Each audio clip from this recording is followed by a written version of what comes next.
चैतन्य बघेल ने अग्रिम जमानत याचिका लगाई है। रायपुर जिला कोर्ट में अग्रिम जमानत की याचिका लगाई गई है। हाई कोर्ट से याचिका खारिज होने के बाद जिला न्यायालय चैतन्य पहुंचे हैं। हाई कोर्ट ने याचिका खारिज कर लोअर कोर्ट जाने की सलाह दी थी। उसी के बाद उन्होंने लोअर कोर्ट में जमानत याचिका लगाई है, अग्रिम जमानत याचिका लगाई है। ईओडब्ल्यू की गिरफ्तारी से बचने के लिए चैतन्य बघेल की तरफ से यह याचिका लगाई गई है। याचिका पर आज सुनवाई होगी। तो ये बड़ी खबर इस वक्त हम आपको बता रहे हैं। रायपुर से बड़ी खबर आ रही है, जहां पूर्व मुख्यमंत्री कांग्रेस के दिग्गज नेता भूपेश बघेल के बेटे चैतन्य बघेल ने अग्रिम जमानत याचिका लगाई है रायपुर जिला कोर्ट में। और आपके मन में अगर ये सवाल है कि हाई कोर्ट से जमानत याचिका खारिज होने के बाद लोअर कोर्ट में आके जमानत याचिका क्यों लगा रहे हैं, तो इस पर आपको बता दें कि हाई कोर्ट ने ही उन्हें लोअर कोर्ट जाने की सलाह दी थी। ईओडब्ल्यू की गिरफ्तारी से बचने के लिए चैतन्य बघेल की तरफ से यह याचिका लगाई गई है। नीलेश मेरे सहयोगी इस वक्त इस बड़ी खबर पर हमारे साथ जुड़े हुए हैं। नीलेश, हाईकोर्ट से तो याचिका स्वीकार नहीं हुई थी, ऐसे में कितनी उम्मीद चैतन्य के वकीलों को लोअर कोर्ट से? देखिए, जो इतिहास रहा है पिछले 2-3 सालों का, ईओडब्ल्यू और ईडी से संबंधित जितने भी केस रहे हैं और अग्रिम जमानत को लेकर रहा है।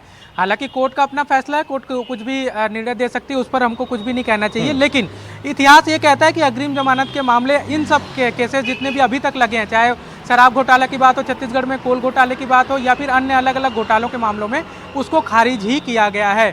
आज क्या होता है ये कोर्ट का अपना डिसीजन होगा, वो देखने वाली बात होगी। लेकिन इसमें आसिफ एक चीज और क्लियर करना चाहिए कि 18 जुलाई का वो दिन था जिस दिन ईडी ने, जब चैतन्य बघेल का खुद का जन्मदिन भी था, उस दिन ईडी ने उनके भिलाई निवास पर छापेमारी की और उसके बाद वहां से उनको गिरफ्तार किया था शराब घोटाले के मामले में। शराब घोटाले के मामले में ईडी का ये आरोप है, उनकी चार्जशीट में भी इस बात का जिक्र है कि चैतन्य बघेल जो पूरा घोटाला, जिसको ईडी 2200 करोड़ का लगभग बता रही है, उसमें 1000 करोड़ रुपए से अधिक की राशि जो है वो चैतन्य बघेल द्वारा चैनलाइज की गई। उसमें से कई 100 करोड़ रुपए ऐसे हैं जो कि उनके रियल एस्टेट के कारोबार में लगाए गए। ये मामला ईडी का, इस मामले में गिरफ्तारी भी हुई है। इसी घोटाले के मामले में ईओडब्ल्यू, जो राज्य की, ईडी तो केंद्र की जांच एजेंसी है, राज्य की जो जांच एजेंसी है ईओडब्ल्यू और एसीबी, वो भी इसी में पैरेलल एक जांच कर रही है। ईओडब्ल्यू का दावा है कि ये घोटाला 2200 करोड़ का नहीं है बल्कि 3200 करोड़ रुपए से अधिक का है। उसी मामले में ईओडब्ल्यू ने भी चैतन्य बघेल को आरोपी बनाया है और ईओडब्ल्यू पूछताछ के लिए चैतन्य बघेल को गिरफ्तार करना चाहती है ऑफिशियल तरीके से। हालांकि ईडी के उसमें गिरफ्तार हैं और जेल में है। तो उसी मामले में चैतन्य बघेल के वकील के द्वारा हाई कोर्ट से अग्रिम जमानत के लिए याचिका दायर की गई थी।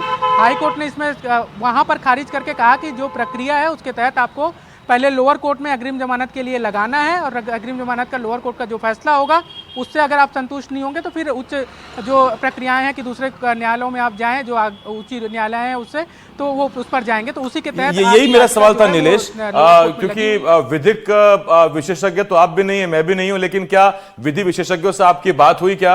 अमूमन हमने सुना है कि जब किसी कोर्ट से याचिका, जमानत याचिका खारिज होती है तो व्यक्ति या अभियुक्त उससे ऊपर की कोर्ट में जाता है, लेकिन निचली अदालत में जाना भेजना, ये जरा समझाएं अगर आपकी बात हुई है किसी एक्सपर्ट से।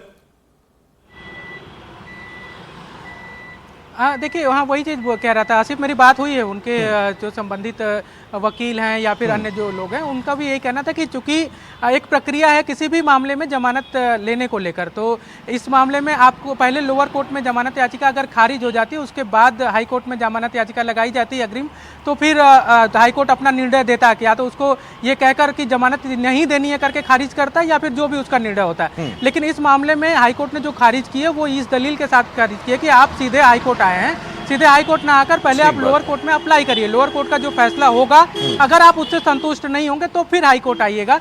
तो इसी मामले में फिर से लोअर कोर्ट में ये लगी है और हाई कोर्ट ने याचिका को जमानत देने से इनकार इसलिए नहीं किया क्योंकि मामला गंभीर है, इसलिए इनकार किया है क्योंकि आप सीधे हाई कोर्ट में आए हैं, प्रोटोकॉल का पालन नहीं किया। मतलब वो जो प्रक्रिया है, पहले लोअर, उसके बाद हाई कोर्ट, फिर उसके ऊपर सुप्रीम कोर्ट। नीलेश, बहुत शुक्रिया आपका इतनी तमाम जानकारी देने के लिए और साथ ही जो ये कंफ्यूजन थे इनको क्लियर करने के लिए। नीलेश मेरे सहयोगी रायपुर से तमाम बड़ी खबरों पर हमारे साथ बने हुए थे।